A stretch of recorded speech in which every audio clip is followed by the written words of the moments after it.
Thank you, Mr. Chairman. Thank you to all of our nominees here today. Congratulations, and thank you to your families as well, because we know that you would not be able to serve without your family support, and we appreciate your service to our country and your interest in it.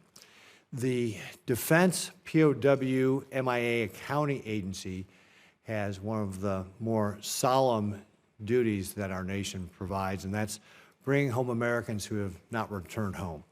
We saw this commitment again in Da Nang this summer. The U.S. Vietnamese teams conducted a difficult underwater recovery operation as part of an ongoing effort to account for more than 1,500 still missing Americans from the Vietnam War. DPAA's work is carried out in 2 world-class facilities, one of which is in Hawaii and the other one which is at Offutt Air Force Base in Omaha, Nebraska. And it's a deep source of pride for the state of Nebraska to participate in that. When I visited the facility as governor, I saw firsthand the professionalism and reverence that Nebraskans bring to this mission. Families across the country depend on this work, and Nebraska is honored to play a role in fulfilling our nation's promise to those who served. Ms. Wicks, as ambassador, how will you help strengthen the cooperation with the Vietnamese government to support DPAA's recovery mission? Senator, thank you for that question, and also thank you for the time that you spent with me talking about the U.S.-Vietnamese relationship earlier. I think the war legacy programs, of which what you outlined is one of them, is certainly one of the foundational efforts that led to the reestablishment of our relations 30 years ago.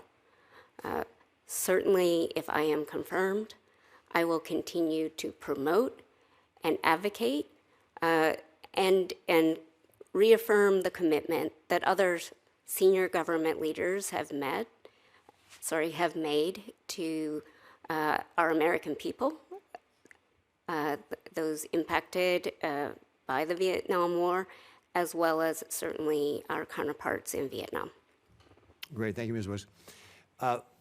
Further on our relationship with Vietnam, Nebraska is an agricultural state. We're a powerhouse. Agriculture is the heart and soul of what we do in our state.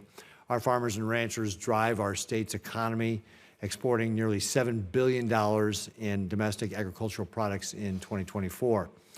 For Nebraska, trade is the backbone of our economy and the engine of job creation, and a way for rural communities to continue to thrive.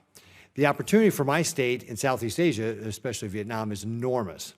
Vietnam's imports of American agricultural goods have surged this year, and with corn and soybeans up 35%.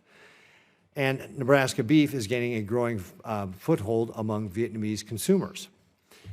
With the recently announced trade framework, America maintains a 20% tariff on Vietnamese goods while limiting nearly all Vietnamese tariffs and non-tariff barriers on American products. It also strengthened economic security cooperation and includes a $2.9 billion pledge for purchases of U.S. agricultural commodities. With an effective pro-American trade agreement framework, there is no better moment for our ambassador to promote export opportunities for Nebraska farmers. What will you do as ambassador to help get the trade agreement framework across the finish line so that our farmers and ranchers can benefit from it? Senator, thank you for that question. Certainly, I agree with you that the ongoing negotiations on the trade framework are a very positive step. I look forward to supporting, if confirmed, however I can.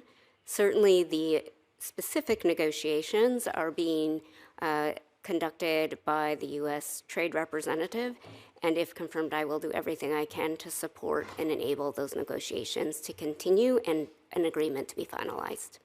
So as an ambassador, what kind of concrete steps can you take to expand Nebraska's access to the Vietnamese market for exports, specifically when we're talking about things like corn and soybeans and other agricultural products? Thank you for that question, Senator. I am aware that certainly we've had a number of delegations, agricultural-based, from different states, to include Nebraska, come to Vietnam. I believe that that is a very beneficial step for that communication and that those open channels of discussion to occur between the people on the ground, so to speak, those representing various states, with their counterparts in Vietnam. Yeah, I actually, when I was governor, I led a trade mission to Vietnam in 2019 with Dan Crittenbrink was the ambassador there, and he did a fantastic job of making connections for us. And I look forward to you doing the same when you were in the role there in Vietnam as well. So thank you very much. Thank you. Thank you, Senator Ricketts.